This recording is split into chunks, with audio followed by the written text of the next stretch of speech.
Hi, I still don't have an intro, and today we're gonna be doing my PU seasonal games. Yay! So this is gonna be round, I don't know. It's quarterfinals, or maybe it's semifinals. No, it's definitely quarterfinals of the PU seasonal playoffs versus Rawmelon. Frankly, I didn't even expect to get past round 1, but I got paired with Akashi, who is like a decent player, just not really PU main. Got kind of lucky there as well. So I get to round 2 versus Rawmelon, and I'm just going to give you an accurate feeling of like how I felt going into this game. Had no expectation to win, which is fine.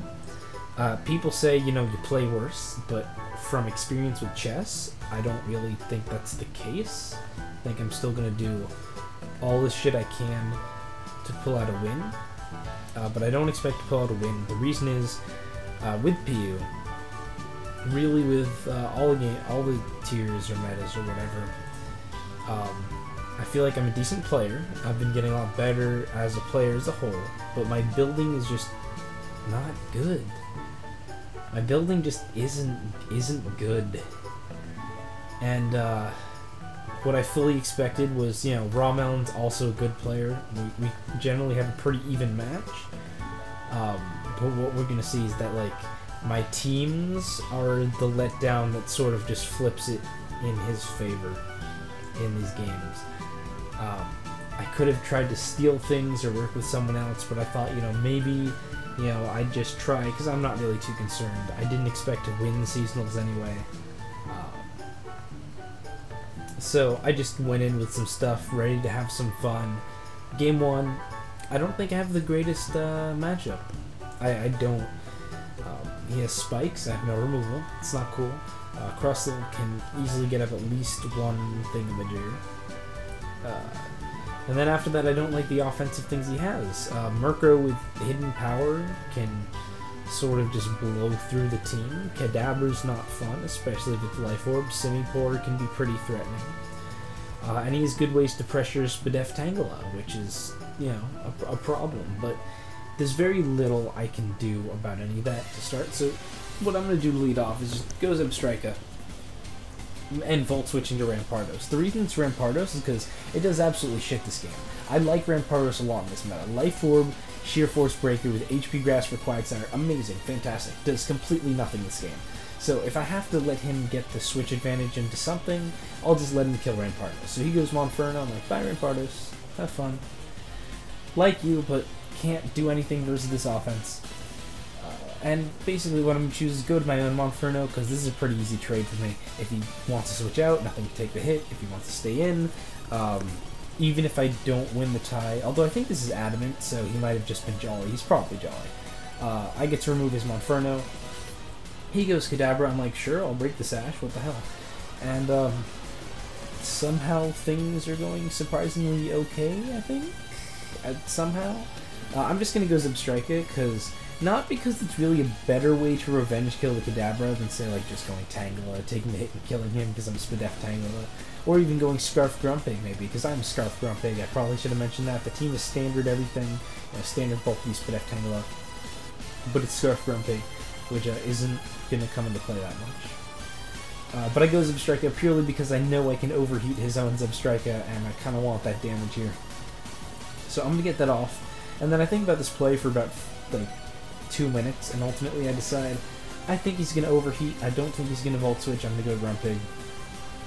Because this is pretty important. Unfortunately, I turned out to be wrong, which could have very nearly turned the game on a massively different course, because now my Grumpig's not here, and that's my Simipour check. But what I do get to do is trick away the Scarf, because I know he's pursuing. That's just a fact. Might as well make this thing a little less useful. Get Tangle in, and I can just click Giga Drain and get a kill. Nothing you can do about that. Unfortunately for him, though, he chooses to sack Zebstrika, which could actually threaten this with Overheat. And at this point, Spadef Tangela actually just kind of wins. Like, he's going to go to Kadabra, and that just doesn't do damage. Like, that does nothing. I'm completely free to knock him off right there. It turns out he wasn't even Life Orb, and even if he was, it wouldn't really matter. So he goes Murkrow, and I figure even if he makes a double, it's completely fine, because as I go forward past, I do a calc, and I see that Simipour cannot kill the Tangler with Hydro Pump plus Ice Beam. And if he does go for Ice Beam, I can just switch out Regen, you know, sack Zebstrika or whatever. But he clicks Hydro Pump. I do a calc, see that Ice Beam has a 0% chance to KO me, and although this roll looks very scary, I was completely confident in Tangela. And obviously if he went Murkrow, I could just go right back to Probopass, you know? I'm doing pretty much alright here. So, I don't really know how this happened, but I kind of just won the game. That was my feeling afterwards, and I guess I won then. Don't really know how that happened. I thought I was kind of worse, but I guess I'm not worse. I don't know. It was a very weird feeling. I went into that game with, you know, not a lot of high hopes for the matchup. It turns out that once I tricked the Scarf away and he lost his Zebstrika, he lost his Monferno, that Tangela ended up putting in a lot more work than either of us expected because it was Spadef, not offensive or Fizdef. Spadef is just generally a pretty cool pivot right now, especially with Quagsire running around.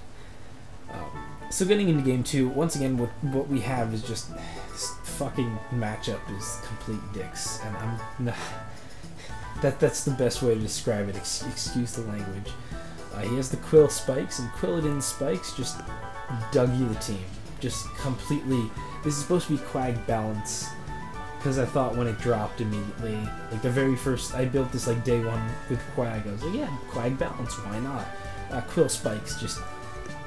It's a bad matchup, and then I have 0 switch-ins to Ninetales. If you look at my team, only Monferno is the check, and if he's running Psyshock or HP Ground, he can easily handle that. You'll see how close it ends up coming, but I'm going to lead Zebstrika, just hoping to pressure Quilladin maybe as he leaves Ninetales. I'm like, maybe I can get the room chip damage on the Volt. No, he makes a good play, goes Golem, completely safe, blah blah blah. I mean, it's not completely safe, but HP Grassing turn 1 would have been a ridiculous play. Anyway, he's going to set up Stealth Rock because I just go Leafeon because I need to check this, I guess. And I'm just going to click Banded Knockoff, hoping it 3 KOs Quilladin. You'll see the first turn just 32, but the second turn just 30, so it's not a 3 KO, and this thing is still going to be alive, and oh wait, I crit it. And frankly, the crit kind of sucks. He's still in an excellent position. He has the strong stuff and spikes, and I just cannot handle that. Like, he's in very good position here. But the crit, I think, is the only reason I even had a shot at this game, because Quilladin just really annoying for this team to handle. Like I said, my build's not great. We did a lot of stuff. Ninetales, another huge problem. Speaking of Ninetales, he sends it out, and I cannot switch out, because if he nasty plots, I automatically lose. That's just a fact. So I have to sack Leafeon, go Monferno, and like what can you do? He even reveals Substitute, which is interesting. Didn't really expect it. I thought he might have been going for defense drops, but then the next turn, it turns out no, he's just going to switch out into Mr. Mime. I do get the idea behind Sub-Lefty Ninetales. I just find Pasho Berry has way more utility overall. Anyway, I know I have to make a play here. Like, if I just get doubled on even once, these hazards are just ruining me. I have to do something for something. And if I go Volibite to remove on the Ninetales, then he gets a sub, he gets a nasty plot, and well, that's why sub's good, because then I'm just gonna lose to that. So basically I stay in, predicting him to go to Ninetales, get the prediction right, which is fantastic, but because I'm jolly, it's not gonna kill. So he does still have the Ninetales, and that kinda sucks.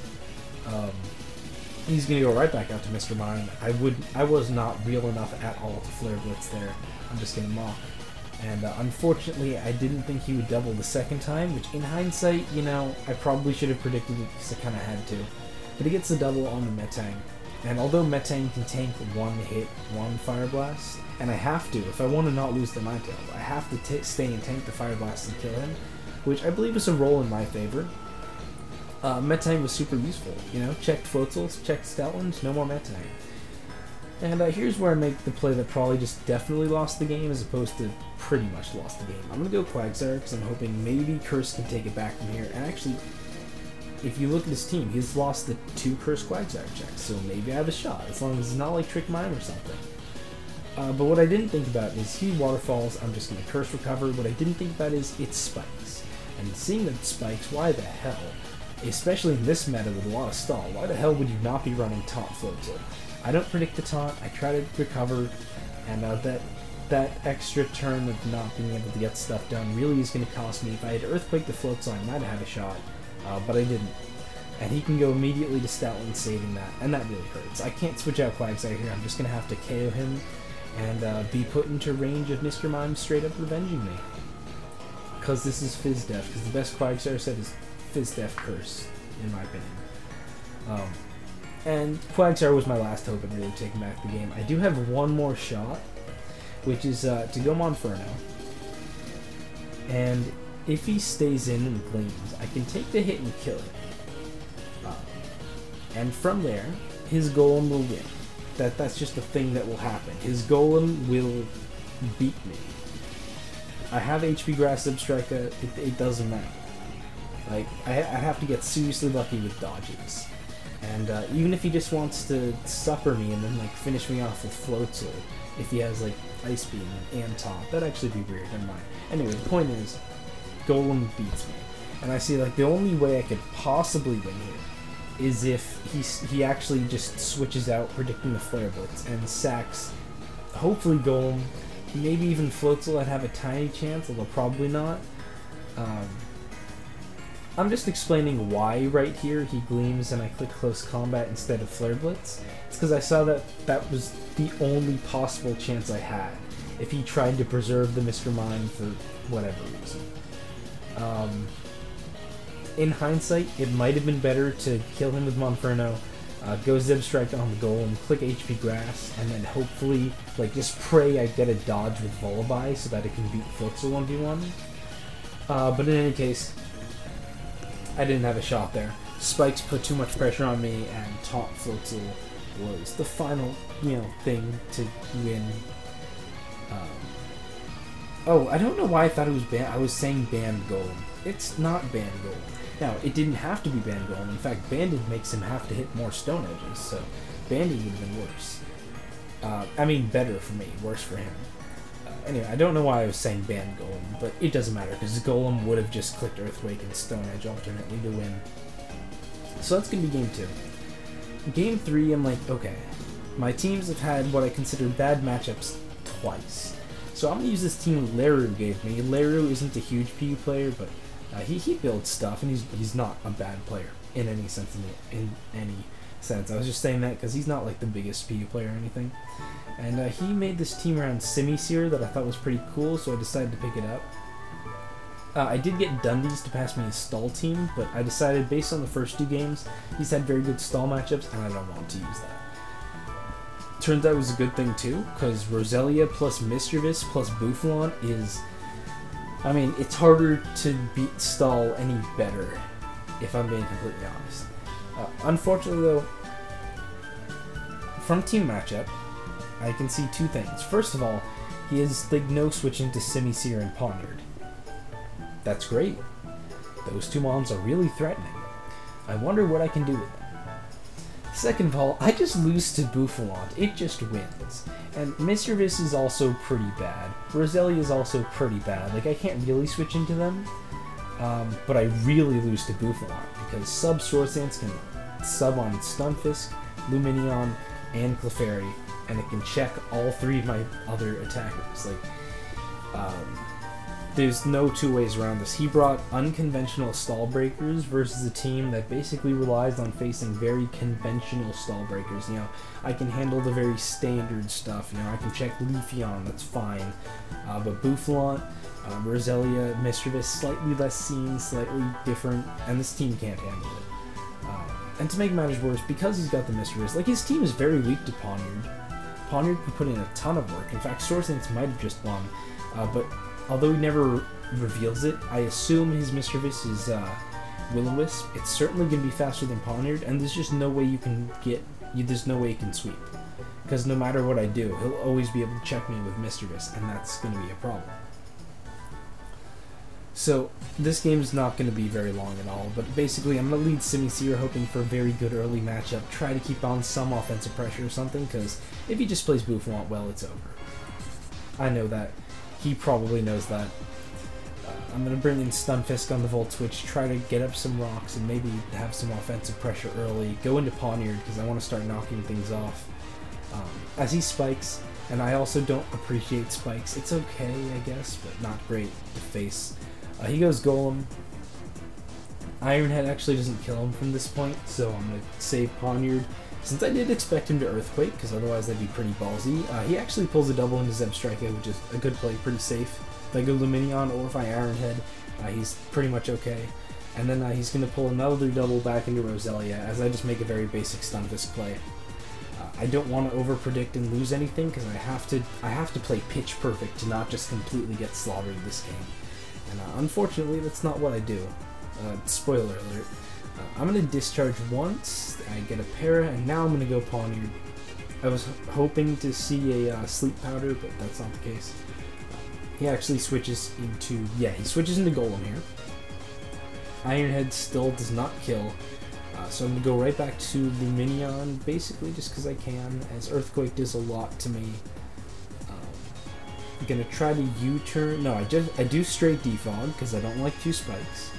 As he Earthquakes, I can take the hit, and there's really no loss to clicking... I don't even... this is the one turn... yeah, okay. There's no loss to clicking Toxic, is what I thought. Until he goes Roselia, and I'm just going to U-turn this into Simisear, because I assume he's not going to attack. I can finally get Simisear, and that's great. So I'm going to click the Fire Blast button, as I believe I burn Golem here. Yeah, I burn Golem. That means he doesn't get Sucker Punch damage. Kind of sucks, but isn't going to matter here. And you see, he goes Bouffalon, and I'm like, this could be my opportunity, because if I can weaken this, and it can't set up with Swords Dances, that gives me a lot more offensive leeway. Like, Simisear's gonna die, but from that point onward, Pawniard has a lot... has just, like, if I can just get the Pawniard in, before he can Healing Wish the Bouffalon back up to full health, and then maybe get up 2 Swords Dances so that the Will-O-Wisp won't matter so much, maybe I have some kind of shot. You know, maybe I have some way to play around this, because I was like, yes, he actually let me weaken his Bouffalon. That's what I want. Unfortunately, I just miss, and I get O-Code by Earthquake. Well, not O-Code, because Life Orb damage. And that's really just going to end the game. There's no point in commentating the rest. I'm going to forfeit in a few turns anyway. I did not have Superpower. I was trying to run HP Ice. This is a bit of a stall counter team. Like I said, I believe in my last live, stall is really huge right now, and I wanted to hit Altaria and the occasional Vibrava. Yeah, stall is just stupid right now. It's really, really stupid. I wish I had hit, but I can honestly say I don't think it would have made a difference, and I don't think I would have won either way. He has the Healing Wish Mine, he has the Missy, and regardless of, like, maybe I had some sort of way to play around it, unlikely. He just had a very good matchup there. Unfortunately, Leru's team turned out to be even worse matchup-wise in this game than the other stuff I brought. Wish I had brought... I was heavily considering a team with Subwisp Rotom, which would have just completely blown him back. Like, he has really nothing for it. But unfortunately, I chose this. Overall, I had a lot of fun with the series. It was pretty good. I think it's exactly how I've been playing PU recently, which is my builds are shit, and no matter how I play, my builds are just shit. Kind of sucks, but I'm hoping to get, you know, back to being a better builder. I don't know why it's hard for me. Just all the time, I'm too much of a perfectionist. I can't really get it into my head, and it's not that I'm not playing a lot, but I used to be able to slap together teams that were decent pretty quickly, and I used to not have all these hang-ups, and now I really do, and my building just kind of sucks. And I wish it didn't, because it's really annoying, and I really enjoy the game. But it's whatever. And again, I didn't expect to do terribly well, so I'm not that disappointed at all. I hope you guys enjoyed. This is a pretty high-profile series, and I might like record some of the other seasonal game series if they turn out to be good enough. I know there's still Rawmelon versus the 50 MPH, and then the finals is like Dundee's versus the winner of that, which I expect to be Rawmelon. The 50 MPH has shown to be a lot luckier than Rawmelon, but definitely not the same caliber of builder. Anyway, hope you enjoyed, and I'll see you with some more PU stuff soonish, I hope. See ya.